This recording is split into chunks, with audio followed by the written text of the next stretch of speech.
kalian sedang juga sama gue, Agung Maulana. Biar makin gacor, oke? Langsung aja check it out, guys. Didik Prasetyo lahir di Surakarta, Jawa Tengah, 31 Desember 1966, meninggal di Surakarta, Jawa Tengah, 5 Mei 2020 pada umur 53 tahun, atau lebih dikenal dengan nama panggung Didi Kempot, adalah seorang penyanyi dan pencipta lagu campur sari dan congdut dari Surakarta. Ia merupakan putra dari seniman tradisional terkenal, Ranto Edi Gudel, dikenal dengan Mbah Ranto, serta adik kandung dari pelawak senior Sri Mulat, Mamyek Prakoso. Didi Kempot banyak diminati oleh kalangan muda dari berbagai daerah yang menyebut diri mereka sebagai sad boys dan sad girls yang tergabung dalam komunitas Sobat Ambiar dan mendaulat Didi Kempot sebagai Godfather of Broken Heart dengan panggilan Lord Didi. Julukan tersebut berawal dari beberapa lagu-lagu Didi Kempot yang menceritakan tentang kesedihan dan kisah patah hati. 1984 sampai 1986, awal karier, Didi Kempot memulai karirnya pada 1984 sebagai musisi jalanan. Dengan alat musik ukulele dan kendang, Didi Kempot mulai mengamen di kota kelahirannya, Surakarta, selama 3 tahun, 1987 sampai 1989, mengadu nasib di Jakarta. Pada 1987, Didi Kempot memulai karirnya di Jakarta. Ia kerap berkumpul dan mengamen bersama teman-temannya di daerah Slipi, Palmerah, Cakung, maupun Senen. Dari situ, terbentuk julukan Kempot yang merupakan kependekan dari kelompok pengamen trotoar yang menjadi nama panggungnya hingga saat ini. Sembari mengamen di Jakarta, Didi Kempot dan temannya mencoba rekaman. Kemudian, mereka menitipkan kaset rekaman ke beberapa studio musik di Jakarta. Setelah beberapa kali gagal, akhirnya mereka berhasil menarik perhatian label Musica Studios. Tepat di tahun 1989, Didi Kempot mulai meluncurkan album pertamanya. Salah satu lagu andalan di album tersebut adalah Cidro. Lagu Cidro diangkat dari kisah asmara Didi yang pernah gagal. Jalinan asmara yang ia jalani bersama kekasih tidak disetujui oleh orang tua wanita tersebut. Itulah yang membuat lagu Cidro begitu menyentuh hingga membuat pendengar terbawa perasaan. Sejak saat itulah Didi Kempot mulai sering menulis lagu bertema patah hati 1993 sampai 1999, awal kesuksesan. Pada 1993, Didi Kempot mulai tampil di luar negeri, tepatnya di Suriname. Lagu Cidro yang dibawakan sukses meningkatkan pamornya sebagai musisi terkenal di Suriname.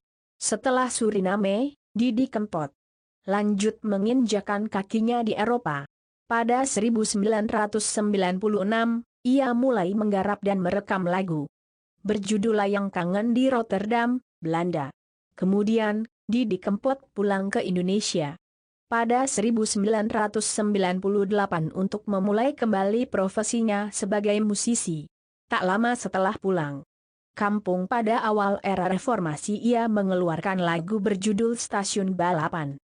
Kembalinya Didi Kempot ke Indonesia ternyata membuat karirnya semakin populer. Hal itu dibuktikan dengan keluarnya lagu-lagu baru di awal tahun 2000-an. Didi Kempot kembali terkenal setelah mengeluarkan lagu berjudul Kalung Emas pada 2013 dan Suket Teki pada 2016. Lagu tersebut mendapatkan apresiasi yang tinggi dari warga Indonesia. Pada 11 April 2020, ia menggelar konser siaran langsung dari rumah dan mengumpulkan donasi sebesar Rp7,6 miliar untuk melawan COVID-19. Pada 1 Mei 2020, ia merilis lagu berjudul Lojo Mudik yang berisi imbauan supaya masyarakat tidak kembali ke kampung halaman selama Idul Fitri untuk mencegah penyebaran coronavirus meluas. Didi Kempot meninggal dunia pada 5 Mei 2020 pukul 7:45 WIB dalam usia 53 tahun di rumah sakit Kasih Ibu Surakarta akibat henti jantung. Ia sempat mengalami sakit panas pada hari sebelumnya. Jenazah Didi Kempot dimakamkan pada hari itu juga pada pukul 15 WIB di tempat pemakaman umum Desa Majasem, Kecamatan Kendal, Ngawi, Jawa Timur berdekatan dengan makam anak sulungnya. Saat ini, Didi Kempot menjadi salah satu idola kaum milenial yang akrab dengan media sosial. Sebagai penyanyi senior, ia memperlakukan penggemar layaknya sahabat. Dia bahkan tidak ragu mengajak penggemarnya bernyanyi bersama di atas panggung. Dia juga sering memberikan motivasi kepada penggemarnya agar tidak menyerah untuk berkarya. Oleh penggemar kalangan muda, ia diberi gelar The Godfather of Broken Heart, alias Bapak Patah Hati Nasional karena kepiawaiannya membawa pendengar larut dalam emosi ketika mendengarkan lagunya. Sobat Ambiar merupakan sebutan komunitas bagi penggemar Didi Kempot. Komunitas ini semakin eksis seiring semakin naiknya popularitas Didi Kempot, yang mereka sebut dengan Lord Didi. Keberadaan Sobat Ambiar membuat para penggemar karya Didi Kempot menjadi lebih terorganisir.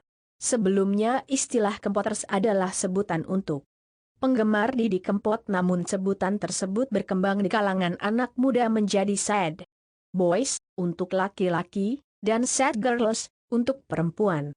Mayoritas para penggemar Didi Kempot yang tergabung dalam komunitas Sobat Ambiar adalah generasi muda, menunjukkan bahwa karya Didi Kempot diminati lintas generasi. Komunitas Sobat Ambiar awal terbentuk melalui sebuah acara musyawarah nasional pengukuhan awal yang diselenggarakan di Surakarta.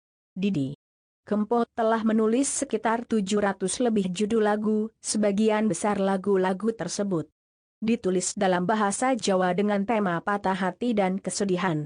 Selain itu, beberapa lagu yang ia ciptakan memiliki ciri khas pada judul lagunya, yaitu menggunakan beberapa nama tempat, seperti stasiun balapan, Terminal Tirtonadi, Kopi Lampung, Perawan, Kalimantan, Parangtritis, Pantai Kelayar, Tanjung Perak, Tanjung Mas Ninggal, Janji, Magelang Nyimpen Janji, Ademekuto Malang, Kangen Magetan, Kangen Nickerie.